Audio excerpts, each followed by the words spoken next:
afternoon. Good afternoon. If we don't get no justice, they don't get no peace. If we don't get no justice, they don't get no peace. If we don't get no justice, they don't get no peace. If we don't get no justice, they don't get no peace. Good afternoon, brothers and sisters. Good afternoon. My name is Travon. I'm a member of the Black Workers for Justice, a 30-year-old workers' organization fighting for rights in the workplace and in our communities. And we are proud members of the HKonJ coalition and the Forward Together movement that's been leading us on Moral Mondays for now 12 weeks on tomorrow.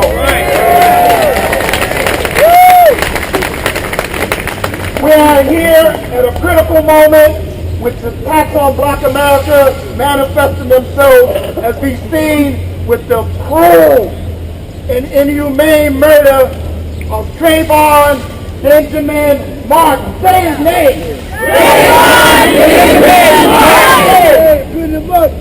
Our hearts are broken, but our resolve is strengthened. And what I'd like you to do, brothers and sisters, for 1 minute is to close your eyes, and I want you to think about 5 people who you worry about and who you are afraid may be victims of racial profiling and racial violence. 5 people. Close your eyes.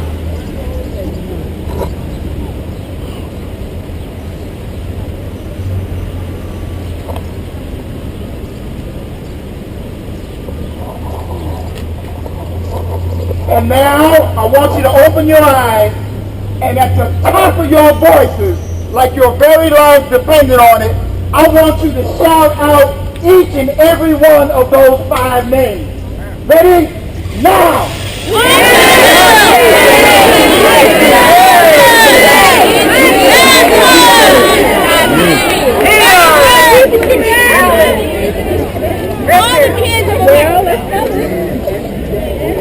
What you just heard, brothers and sisters, friends and allies, is why we are here today. For all of those that you named, and the many around the country that we all care about and love.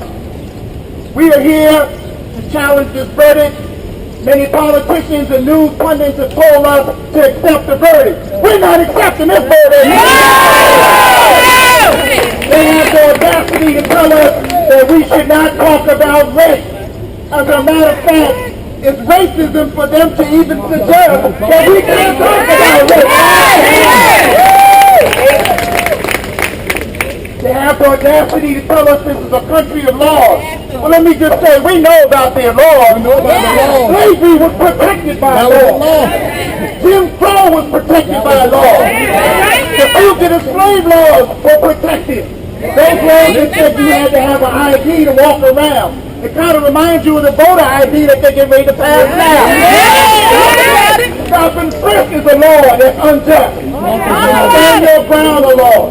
So we have to say, when the laws are unjust, we have a duty to disobey them and to change them, to overthrow them. And this is part of what this movement is about today. But you know something, let's not be fooled. If anybody here was surprised, you got to think about our history.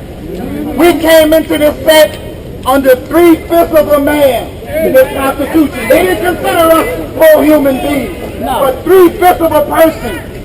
And if you know your history, you know that in 1857, under the Dred Scott decision, Chief Justice Taney said that the white man has no laws that black people are bound to respect.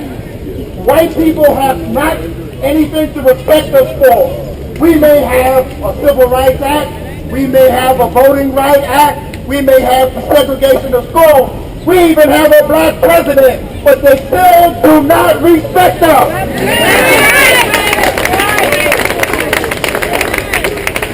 You gotta know, all these young people out here really filled my heart up, and you gotta know this is your moment. We got some old folks out here who've been doing this for a while, but we need you. We need you to step up.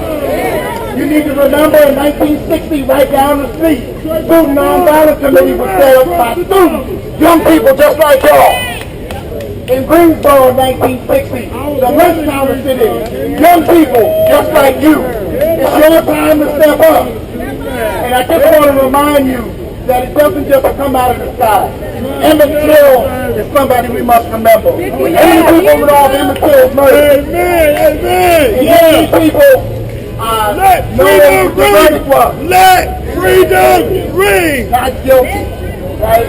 People walk up, the verdicts don't always work in our favor. And how many people know about Rosa Parks? Well, let me just tell you that the story of Rosa Parks has been distorted.